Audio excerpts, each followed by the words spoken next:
Home greater than Federal Reserve. History greater than time period.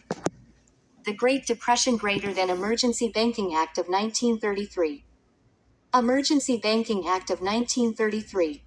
March 9, 1933. Signed by President Franklin D. Roosevelt on March 9, 1933.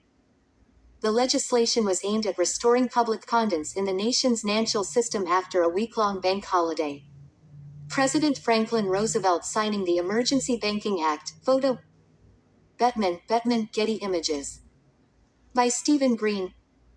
Federal Reserve Bank of St. Louis. The emergency banking legislation passed by the Congress today is a most constructive step toward the solution of the financial and banking difficulties which have confronted the country. The extraordinary rapidity with which this legislation was enacted by the Congress heartens and encourages the country. Secretary of the Treasury William Woodin. March 9, 1933. I can assure you that it is safer to keep your money in a reopened bank than under the mattress. President Franklin Roosevelt in his RST Fireside Chat. March 12, 1933. Immediately after his inauguration in March 1933, President Franklin Roosevelt set out to rebuild confidence in the nation's banking system. At the time, the Great Depression was crippling the U.S. economy. Many people were withdrawing their money from banks and keeping it at home. In response, the new president called a special session of Congress the day after the inauguration and declared a 4-day banking holiday that shut down the banking system, including the Federal Reserve. This action was followed a few days later by the passage of the Emergency Banking Act, which was intended to restore Americans' confidence in banks when they reopened. The legislation, which provided for the reopening of the banks as soon as examiners found them to be financially secure, was prepared by Treasury staff during Herbert Hoover's administration and was introduced on March 9, 1933. It passed later that evening amid a chaotic scene on the floor of Congress. In fact, many in Congress did not even have an opportunity to read the legislation before a vote was called for.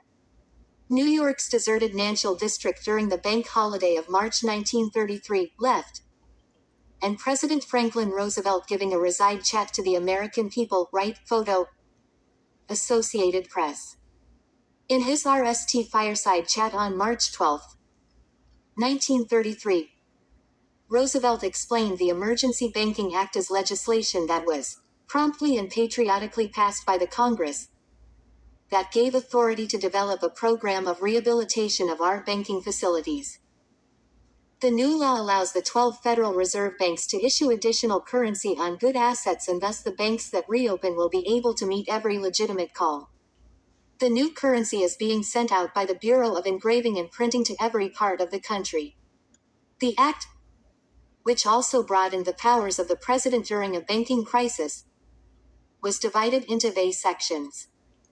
Title I expanded presidential authority during a banking crisis, including retroactive approval of the banking holiday and regulation of all banking functions, including any transactions in foreign exchange, transfers of credit between or payments by banking institutions as done by the president, and export, hoarding, melting, or earmarking of gold or silver coin. Title II gave the controller of the currency the power to restrict the operations of a bank with impaired assets and to appoint a conservator, who shall take possession of the books, records, and assets of every description of such bank, and take such action as may be necessary to conserve the assets of such bank pending further disposition of its business. Title III allowed the Secretary of the Treasury to determine whether a bank needed additional funds to operate and, with the approval of the President, request the Reconstruction Finance Corporation to subscribe to the preferred stock in such association, state bank or trust company, or to make loans secured by such stock as collateral.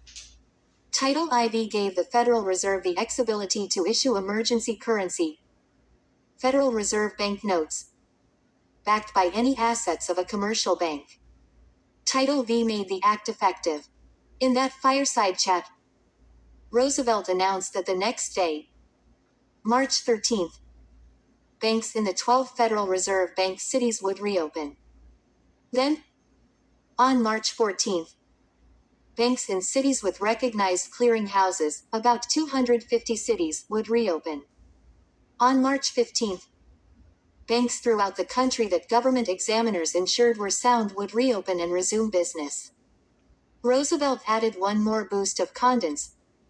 Remember that no sound bank is $1 worse off than it was when it closed its doors last week.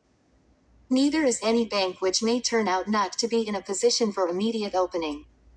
What would happen if bank customers again made a run on their deposits once the banks reopened? Policymakers knew it was critical for the Federal Reserve to back the reopened banks if runs were to occur. To ensure the Fed's cooperation to lend freely to cash-strapped banks, Roosevelt promised to protect reserve banks against losses. In a telegram dated March 11, 1933, from Treasury Secretary William Wooden to New York Fed Governor George Harrison, Roosevelt said, "It is inevitable that some losses may be made by the Federal Reserve banks in loans to their member banks. The country appreciates, however, that the 12 regional Federal Reserve banks are operating entirely under federal law, and the recent Emergency Bank Act greatly enlarges their powers to adapt their facilities to a national emergency. Therefore, there is decidedly an obligation on the federal government to reimburse the 12 regional Federal Reserve banks for losses which they may make on loans made under these emergency powers.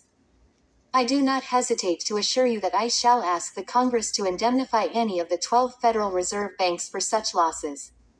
Was the Emergency Banking Act a success? For the most part, it was. When banks reopened on March 13th, it was common to see long lines of customers returning their stashed cash to their bank accounts. Currency held by the public had increased by $1.78 billion in the 4 weeks ending March 8th. By the end of March, though, the public had redeposited about 2/3 of this cash.